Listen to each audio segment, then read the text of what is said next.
त्यांची भूमिका त्यांनी सांगण्याचा प्रयत्न केला. ती संपूर्ण भूमिका मी पूर्णपणे फेटाळून लावली आणि आम्हाला ते मान्य नाही म्हणून सांगितलं. कोणत्याही प्रकारे ते जे काही दाखले देत होते त्याच्यामध्ये देखील खरं तर 5वी पासून नंतरच या सगळ्या गोष्टींचा तिसऱ्या भाषेचा किंवा ऑप्शनल भाषांचा विषय येतो. त्यांनी हेही मान्य केलं की राष्ट्रीय शिक्षण धोरण जे आहे त्याच्यामध्ये देखील अशा प्रकारची कुठचीही गोष्ट समावेश केलेला नाहीये. त्यांनी ते राज्यांवरती टाकलेली गोष्ट आहे आणि राज्यांवरती टाकलं असताना हे का करतायत किंवा ह्यांना का करायचंय मी हे अजून अनाकलनीय आहे. मी हेही सांगितलं की म्हटलं ते काय ते तुमच्या उच्च शाळा द्या सीबीएसई आणि वगैरे वगैरे या सगळ्या शाळा ज्या आता नव्याने आल्या या सगळ्या IAS अधिकाऱ्यांसाठी म्हणून काढल्या गेलेल्या शाळा होत्या, त्यांच्या मुलांसाठी की त्यांना जे देशभर इथे इकडे तिकडे फिरावं लागतं त्याच्यासाठी म्हणून त्या शाळा काढल्या गेल्या होत्या.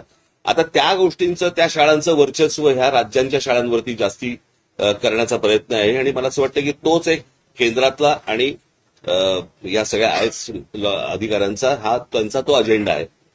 मी म्हटलं महाराष्ट्र हा एक का कशासाठी करायचा प्रयत्न करतोय जे बाकीची कुठचीही राज्य करायचा प्रयत्न देखील करत नाहीये. काही गोष्टींची उत्तर त्यांच्याकडे नव्हती आणि ते त्याच गोष्टी बोलत होते. परंतु आम्ही त्या दिवशी मला असं वाटतं मी पत्रकार परिषदेमध्ये माझा संपूर्ण भूमिका मांडली. माझी तीच भूमिका आहे. या संपूर्ण गोष्टीला आमचा पूर्णपणे विरोध असेल, आहे, राहणार. हिंदी किंवा इतर कुठच्याही भाषेची सक्ती महाराष्ट्रामध्ये होऊ देणार नाही म्हणजे नाही. आणि या गोष्टींसाठी म्हणून मी सर्व पक्षांना आवाहन करतोय की येत्या 6 जुलैला गिरगाव चौपाटीवरून मोर्चा काढायचा निर्णय आम्ही घेतलेला आहे. त्या संपूर्ण मोर्चामध्ये कुठेही कोणताही झेंडा नसेल. तो संपूर्ण मोर्चा हा मराठी माणसाचा असेल. त्या मोर्चाचं नेतृत्व मराठी माणूस करेल. आम्ही जे शिक्षण तज्ज्ञ आणि जे इतर भाषा तज्ज्ञ आणि इतर जे साहित्यिक आणि इतर जे लोक आहेत यांच्याशी देखील आम्ही बोलणार आहोत. माझं पत्र त्यांना जाणार आहे. सर्वांना त्या मोर्चाला आम्ही तिथे बोलणार आहोत. सर्व पालकांना आम्ही आमंत्रण देत आहोत.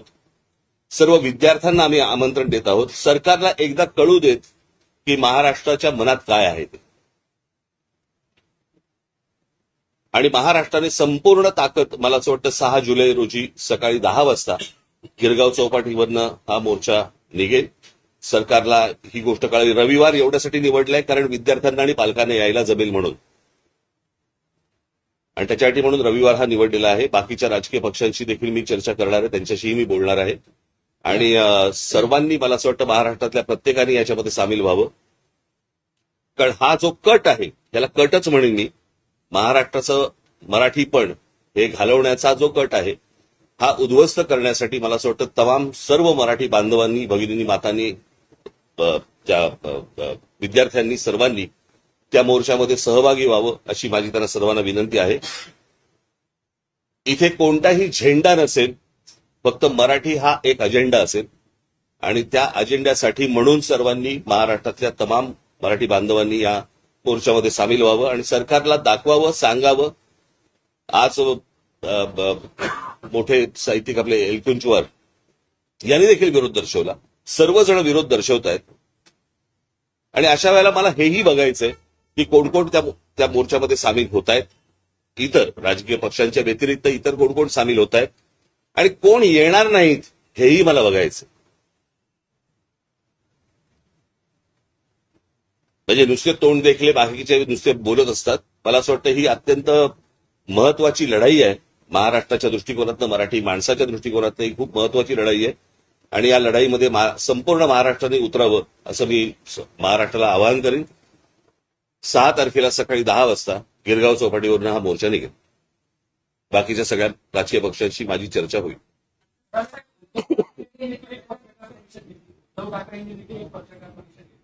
त्यांची भूमिका स्पष्ट आहे की या अपघातात त्यांचा विरोध आहे.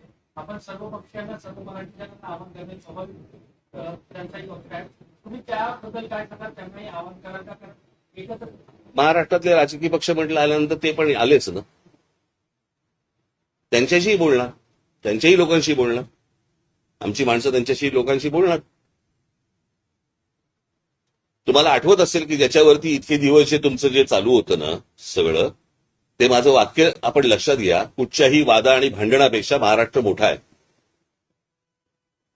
हे तुम्हाला वाक्य तुम्हाला 6 तारखेला कळेल.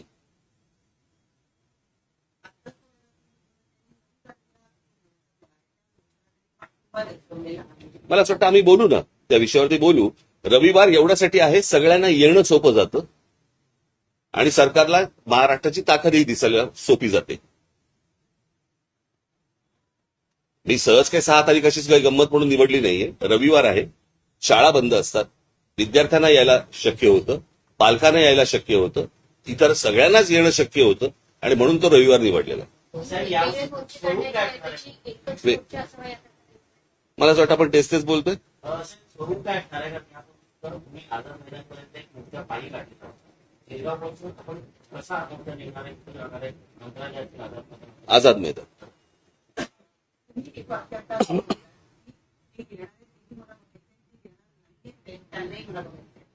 याचा थोडासा तुम्ही कोणाला इशारा देऊ पाहताय, काय सांगण्याचं तात्पर्य आहे? अनेक अनेक लोक ज्यावेळेला इतर तुमच्या माध्यमातून मराठी या विषयावरती बोलत असतात, कळलं का, पण ऐन मोक्याच्या वेळेला येत नाहीत, अशी लोक मला बघायची आहेत ना.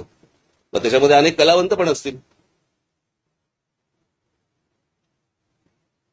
कलावंतांचा मुद्दा आहे म्हणून माध्यमातून सोशल माध्यमातून तो जनमानसामध्ये काही कलाकार व्यक्त होतात, काही साहित्यिक व्यक्त होतात, पण ज्या पद्धतीने महाराष्ट्रात या सगळ्या मुद्द्यावरती कलाकार साहित्यिक व्यक्त व्हायला होतील. मला असं वाटतं माझं बोलणं झाल्यावरती होतील.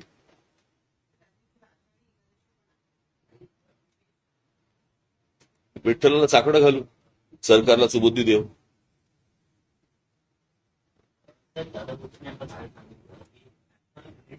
जे आहे त्या गुणवत्तेसाठी आम्ही देण्यात त्याच्यावरती मी त्यांना सांगितलं की त्याच्यामध्ये स्विमिंग पण येतं, त्याच्यामध्ये सायकलिंग पण येतं, त्याच्यामध्ये इतर पण गोष्टी येतात. भाषा सोडून तुम्ही कुठची गोष्ट आणायचा प्रयत्न करा, आमचा पाठिंबा असेल. जर त्या वयामध्ये मुलं जर समजा स्विमिंग शिकली किंवा इतर ऍक्टिव्हिटीज जर समजा ते शिकले तर चांगली गोष्ट नाही का? भाषेचं बंधन का आणताय? ह्याच्या मागे लॉजिक काय आहे? समजा पहिलीच्या मुलांना जर समजा तुम्ही सामूहिकरित्या जर समजा स्विमिंग शिकवलं तर चांगली गोष्ट आहे ना. तुमच्या काय ते रेटिंग प्रमाणे तुम्हाला काय करायचंय ते इतर गोष्टी शिकवा.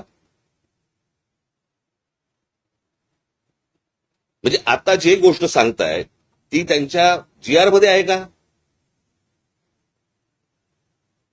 त्याच्यामध्ये फक्त भाषा आहे.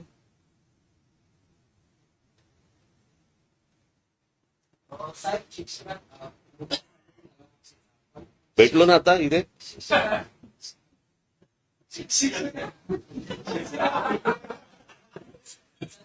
मुद्दा आहे, पण शिक्षकाचा तुटवडा नेहमी चालवतो.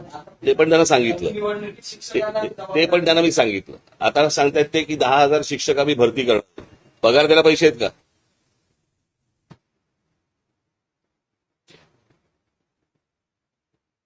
आता जवळपास 90,000 कोटीची कॉन्ट्रॅक्ट ज्यांना दिलेली आहे ते कॉन्ट्रॅक्टर बोंबलतात की आम्हाला अजून पैसे नाही दिले. मला कळलं नाही की ज्या वेळेला महाराष्ट्रामध्ये एवढे प्रश्न आहेत, इतके विविध प्रकारचे प्रश्न आहेत, आपल्याकडे पूल पडतायत, आपल्याकडे अजून चांगले रस्ते होत नाहीयेत, अनेक अनेक गोष्टी आहेत, शिक्षणामधल्या अनेक गोष्टी आहेत, ह्या सगळ्या सोडून आपण भाषेवरती काय येतोय? मी मगाशी यांच्याशी बोलताना असं म्हटलं की कुठची तरी मोठी गोष्ट ही लपवण्यासाठी म्हणून दुसरीकडे लक्ष वेधण्याचा प्रयत्न होतोय की काय, असा संशय यावा अशी परिस्थिती आहे. मला काय राज्यामध्ये चालू आहे मला काही कल्पना नाही. मला हे माझ्याकडे आता इथे कागद आलाय. हे सगळं महाराष्ट्रातच का घडू शकतं? JNPT मध्ये भरती आहे आणि त्या JNPT मध्ये भरती असताना त्याचे इंटरव्ह्यूज हे अदानी पोर्टला चालू आहेत.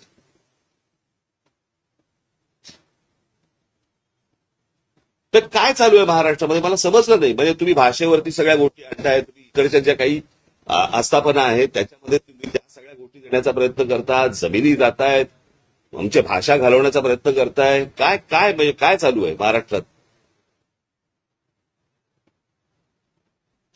आणि हे जे अनेक जे विषय आहेत महाराष्ट्राशी संबंधित, मला असं वाटतं की त्या सगळ्या गोष्टींचा एक सामूहिक त्याला विरोध, कळलं का, खास करून हिंदीला, खास करून हे भाषेच्या सक्तीला, याच्यासाठी म्हणून तो 6 तारखेचा मोर्चा आहे. मी बाकीच्या राजकीय पक्षांशी मी बोलीनच आणि मला असं वाटतं आपण 6 तारखेला भेटू.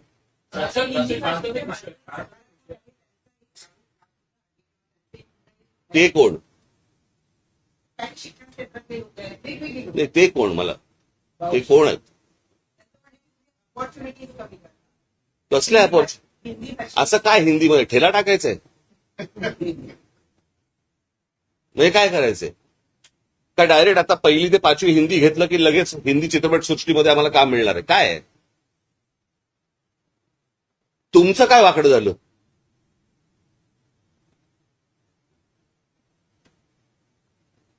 पाचवी नंतर हिंदी आणि संस्कृत हे ऑप्शनल भाषा होत्या ना. याच्यात आजपर्यंत सगळ्या शिक्षण पद्धती सगळेच जण त्याच्यातच तयार झाले ना. मग अनेक लोक डॉक्टर झाले, इंजिनियर झाले, शिक्षक झाले, वेगवेगळ्या क्षेत्रामध्ये.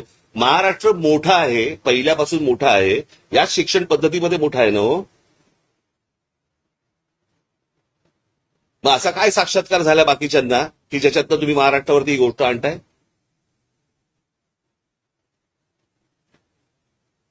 पाचवी नंतर हिंदी घेऊन, मला असं वाटतं हिंदी घेऊन म्हणण्यापेक्षा हिंदी ऑप्शनल असताना हिंदी संस्कृतमध्ये शिकून दादा भुसे झाले का शिक्षण मंत्री? मग विचारलं होतं त्या काय क्रेडिट रेटिंगमध्ये दादा भुसे स्विमिंग येतं का म्हणून? ठीक आहे.